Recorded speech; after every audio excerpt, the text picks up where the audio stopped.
Arbeloa fuera. No es un rumor, no es una filtración interesada, no es un periodista de Madrid intentando generar polémica, es The Athletic, el medio más fiable, más riguroso y más respetado del periodismo deportivo mundial. El que cuando publica algo es porque tiene fuentes dentro del club, porque ha hablado con gente que sabe, porque la información está verificada, y The Athletic dice que Arbeloa no va a continuar, que Florentino ya lo tiene claro, que aunque algunos en el club hablan de cautela y dicen que la decisión final no está comunicada todavía, la posición interna del presidente refleja su manera de actuar en situaciones similares del pasado. Un entrenador no puede quedarse en el Madrid sin ganar. 2 temporadas sin un solo título que valga, sin Liga, sin Champions, sin Copa, y el Bernabéu abucheando a Mbappé, a Vinicius y a Bellingham, y cánticos pidiendo la dimisión de Florentino, algo que no se escuchaba en ese estadio desde hacía años, y 4 jugadores negándose a viajar a Vigo,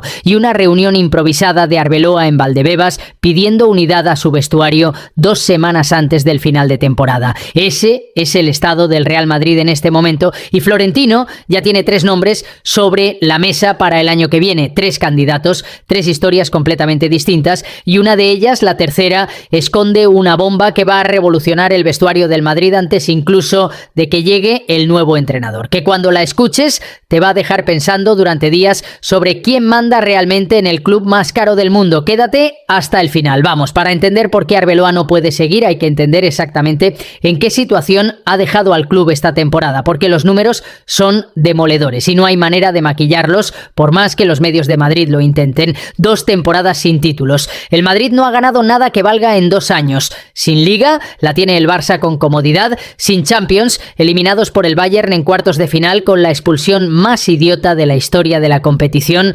Camavinga cogiendo el balón con las manos en el minuto 86 con la segunda amarilla puesta. Sin Copa del Rey, eliminados por el Albacete de segunda división en el primer partido que Arbeloa dirigió como entrenador del primer equipo, el Albacete, en la primera jornada. El inicio de temporada más humillante que se recuerda en la historia del Madrid. 0 títulos en 2 años. Y no es solo la falta de títulos, que ya sería suficiente para justificar cualquier cambio. Es todo lo que ha pasado alrededor, el nivel de descomposición que ha alcanzado este vestuario en los últimos meses. 4 jugadores negándose a viajar a Vigo, un partido de liga rutinario, un viaje de pocas horas y 4 profesionales del club más rico del mundo decidiendo que no van, los dirigentes teniendo que llamarles por teléfono para intentar convencerles de subir al autobús, y Arbeloa saliendo en rueda de prensa a decir que estaba muy contento con las personas que habían querido venir, reconociendo sin querer, delante de todas las cámaras, que había personas que no habían querido. Es el Bernabéu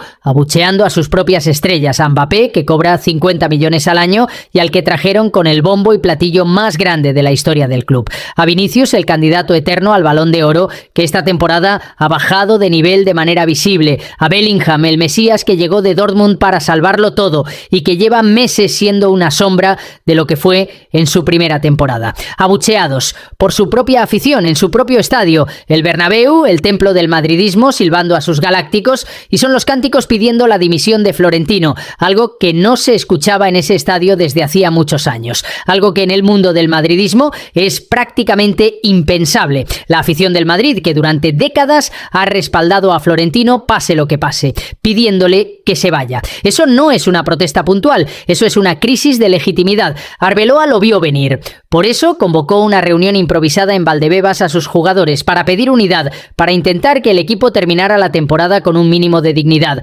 para que los últimos 7 partidos de Liga no fueran simplemente un trámite de final de curso. Una reunión que en 1200 cualquier club normal habría sido innecesaria porque la unidad existe de manera natural, que en el Madrid tuvo que convocarse de urgencia porque la unidad había desaparecido hace meses. Hay jugadores que le apoyan, The Athletic lo confirma, hay gente dentro del vestuario que quiere que Arbeloa siga, que cree en él, que ha dicho internamente que está a favor de su continuidad. Algunos nombres de los que más han rendido esta temporada están en ese grupo, pero eso no importa, porque quien decide no es el vestuario, quien decide es Florentino, y Florentino, según The Athletic, ya tiene clara su posición, la misma que ha tenido siempre en situaciones similares. Un entrenador no puede quedarse en el Madrid sin ganar, y Arbeloa no ha ganado. La pregunta ya no es si Arbeloa sigue, la pregunta es quién viene, y los 3 nombres que hay sobre la mesa son muy distintos distintos entre sí, con historias muy distintas, y con una de ellas que esconde algo que va mucho más allá de la elección de un entrenador. Y hay 3 nombres, 3 candidatos reales según todas las informaciones. Empezamos por el que más le gusta a Florentino, Mauricio Pochettino, el argentino que transformó el Tottenham en un equipo de Champions, el que llevó al Spurs a una final europea histórica sin gastar prácticamente nada, el que después de pasos por PSG y Chelsea, ahora dirige a la selección de Estados Unidos. Pochettino es el nombre que más se repite en los pasillos del Madrid, el que más gusta a Florentino, el que más se valora dentro del club como el perfil que necesitan, un entrenador con experiencia internacional, con prestigio, con capacidad para gestionar vestuarios complicados con jugadores de ego enorme y con una filosofía de juego que encaja con lo que el Madrid quiere ser. Su contrato con Estados Unidos termina después del Mundial de este verano. Ese es el timing perfecto para el Madrid, que necesita al nuevo entrenador en julio para empezar la pretemporada. Pero hay un problema enorme, un problema que hace que esta operación sea mucho más complicada de lo que parece. Pochettino es el seleccionador de Estados Unidos. Y Estados Unidos es el país anfitrión del Mundial,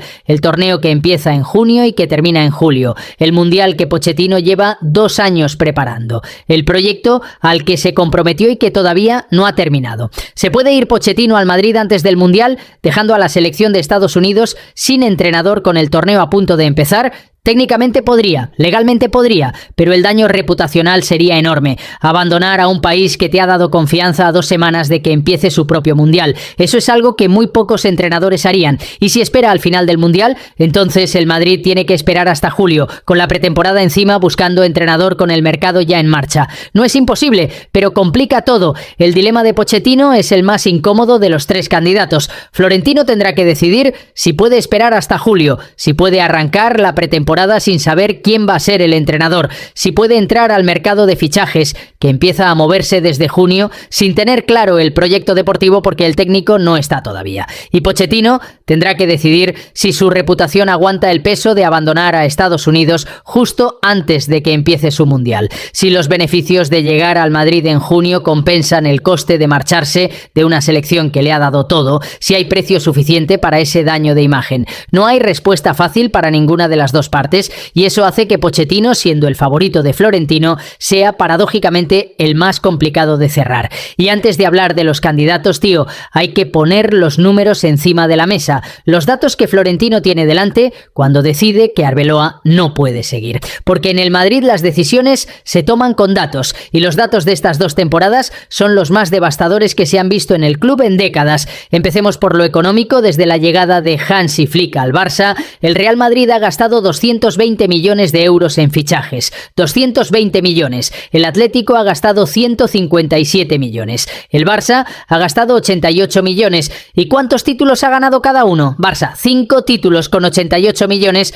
Madrid, 0 títulos con 220 millones. Atlético, 0 títulos con 157 millones. El club que menos ha gastado es el que más ha ganado. El club que más ha gastado no ha ganado nada. Eso no es mala suerte. Eso es una diferencia abismal de gestión. Y el balance de traspasos lo confirma todavía más. El Barça tiene un balance positivo de 10 millones en el mercado. Es el único de los 3 grandes en España que ha generado valor con sus movimientos de mercado. El Madrid tiene un balance negativo de 198 millones. El Atlético, negativo de 112 millones. El Madrid ha quemado 198 millones más de lo que ha ingresado en traspasos. Y no tiene un solo título para enseñar. Y luego está el dato del sueldo de Mbappé. El francés cobra 50 millones al año. 50. Eso son 4.166.000 euros al mes. 136.000 euros al día. 5.700 euros la hora. 95 euros el minuto. Y en los últimos 2 años Mbappé no ha ganado nada con el Madrid. 0 títulos. El jugador que cobra 95 euros el minuto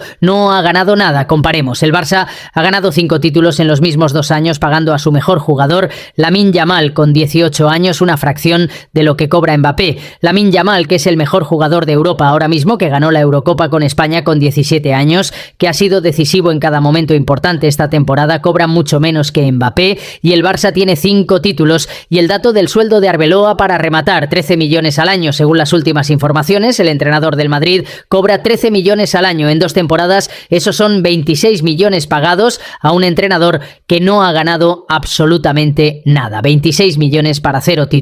¿Y qué podría haber hecho el Barça con 26 millones? Pues exactamente lo que ha hecho: fichar a 3 o 4 jugadores de calidad para reforzar la plantilla y ganar 5 títulos. El Barça ha ganado 5 títulos con 88 millones de presupuesto total en 2 años. El Madrid ha pagado 26 millones solo al entrenador y no ha ganado nada. Esos son los datos que tiene Florentino sobre la mesa. Esos son los números que le dicen que algo tiene que cambiar, que el modelo no funciona, que pagar más no garantiza ganar más, que el problema va más allá del entrenador, pero Florentino, como siempre, va a resolver el problema cambiando el entrenador. Porque es lo más fácil, lo más visible, lo que calma a la afición a corto plazo, aunque no toque el problema de fondo. El segundo candidato es Jürgen Klopp. Y aquí hay que hacer una corrección importante respecto a lo que se dijo hace unos días, porque la situación de Klopp ha cambiado. Klopp anunció que dejaba el Liverpool a final de la temporada pasada, que necesitaba descanso, que quería tiempo para recargar pilas y que no iba a entrenar a ningún club durante una temporada al menos. Todo el mundo lo entendió.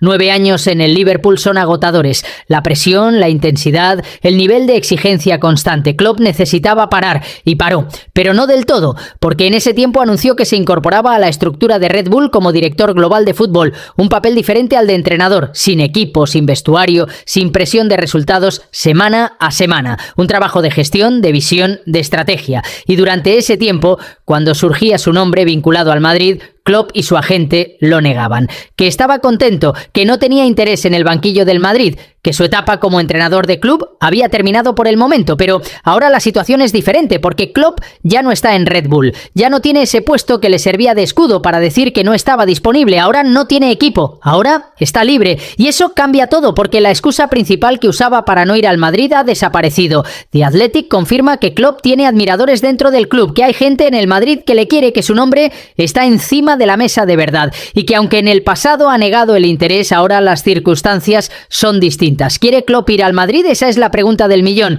Un entrenador que ganó la Champions con el Liverpool después de 25 años de sequía europea del club, que ganó la Premier después de 30 años sin ganarla, que construyó uno de los proyectos más bonitos, más emocionantes y más completos del fútbol europeo de la última década, que hizo de Anfield un fortín y de Liverpool una forma de vida. Ese hombre quiere ahora sentarse en el banquillo del Bernabéu y gestionar a Mbappé, que hace lo que quiere, a Vinicius, que aplaudió con sarcasmo a sus compañeros en Múnich, y a Bellingham, que lleva meses siendo una sombra de lo que fue. ¿Quiere Klopp ese vestuario? ¿Quiere esa presión? ¿Quiere ese nivel de exigencia donde si no ganas el primer año te piden la cabeza? Técnicamente tiene la capacidad. Nadie en el mundo del fútbol lo duda. Si hay alguien que puede entrar a ese vestuario y poner orden con autoridad, con personalidad, con la experiencia de haber gestionado vestuarios complicados durante décadas, ese es Klopp. Pero la pregunta no es si puede. La pregunta es si quiere, si después de los 9 años de intensidad máxima en Liverpool, de la presión semana a semana,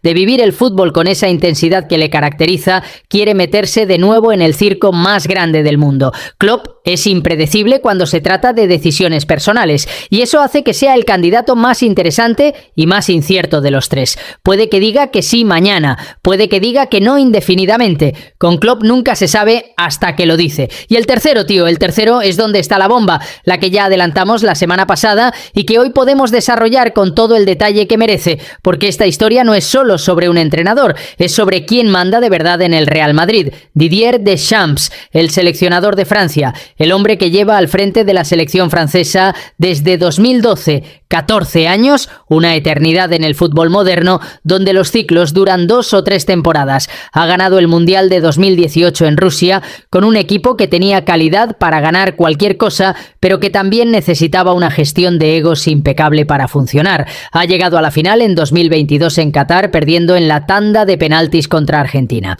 Ha construido una selección que competición tras competición ha estado entre las mejores del mundo. Su contrato con la Federación Francesa termina después del Mundial de este verano, el mismo timing que Pochettino, y según fuentes del sector que ha consultado The Athletic, su nombre ha aparecido en las conversaciones del Madrid como posible candidato. Pero aquí viene lo que convierte esta historia en algo completamente diferente, lo que hace que Deschamps no sea simplemente otro nombre en la lista, lo que convierte este candidato en la bomba más grande de todo el verano del fútbol español. Mbappé ya le dio el visto bueno. Kylian Mbappé, el jugador del Madrid que cobra 50 millones al año, que tiene el 90% de sus derechos de imagen, que puede irse libre del club cuando quiera por la cláusula que firmó Florentino para para convencerle de que viniera. El jugador que en el vestuario del Madrid actúa como un dictador porque Florentino le necesita más de lo que él necesita al Madrid. El jugador cuya llegada cambió el equilibrio de poder dentro del club de una manera que todavía nadie ha podido corregir. Ese jugador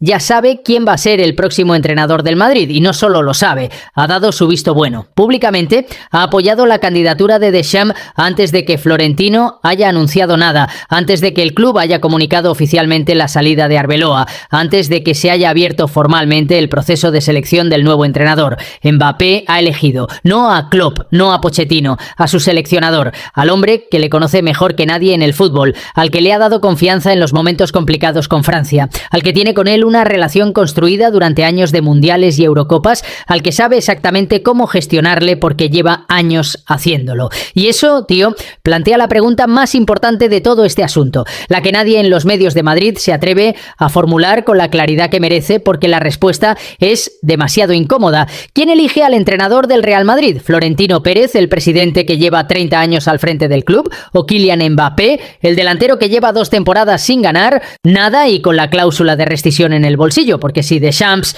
llega al Madrid y llega con el aval previo de Mbappé, eso quiere decir que el jugador participó en la decisión antes que el propio club la tomara, que un futbolista, por muy bueno que sea, tiene más poder para elegir al entrenador que el propio presidente, que en el Real Madrid en el año 2026 el que manda en las decisiones deportivas más importantes no es el hombre que firma los cheques, sino el hombre que puede marcharse libre cuando quiera. Eso no es un club de fútbol gestionado con criterio. Eso es un club que ha entregado las llaves al jugador más caro que ha fichado y que ahora no sabe cómo recuperarlas. Y lo más irónico de todo es que Deschamps, si llegará para gestionar el ego de Mbappé con el visto bueno del propio Mbappé, como si el estudiante eligiera al profesor porque sabe que ese profesor va a aprobarle pase lo que pase. Y antes de cerrar, tío, hay un bloque de datos que no podemos dejar pasar, porque los datos del rendimiento individual de los jugadores del Madrid en estas 2 temporadas son igual de devastadores que los económicos. Mbappé, el gran fichaje, el que llegó para llevarlo todo.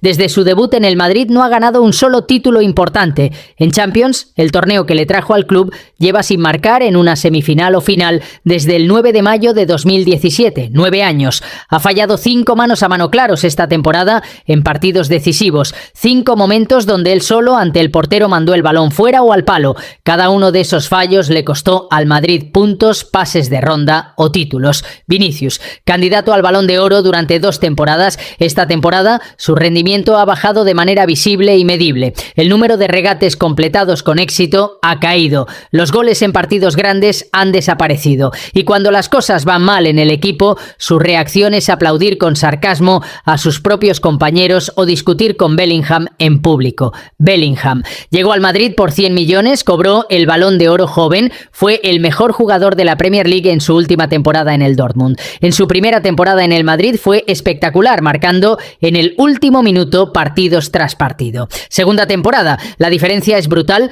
ha pasado de decisivo a prescindible. Su influencia en el juego del equipo en los momentos críticos ha desaparecido. Hay partidos donde juega 90 minutos y su participación es invisible. Y luego está el dato del Bernabéu. Esta temporada la afición del Madrid ha silbado a sus propias estrellas en el estadio de manera sistemática, algo que no pasaba desde los peores momentos de la era anterior a Florentino. El estadio, que debería ser un fortín, el 12º jugador, se ha convertido en un juez implacable que sentencia a sus propios jugadores. Todo eso junto, tío, es el legado de estas 2 temporadas y es lo que el nuevo entrenador va a heredar. Da igual si es Klopp, Pochettino o Deschamps, ese vestuario, esos datos, ese ambiente es lo que le van a dar, y ahí es donde la elección del entrenador se convierte en algo más que un nombre, se convierte en la pregunta más importante del verano del fútbol español. Y mientras todo esto se debate en el Madrid, mientras Florentino sopesa nombres, mientras Mbappé ya ha dado su visto bueno a su candidato favorito, mientras Pochettino piensa si puede abandonar a Estados Unidos antes del Mundial y mientras Klopp decide si quiere meterse en el circo del Bernabéu,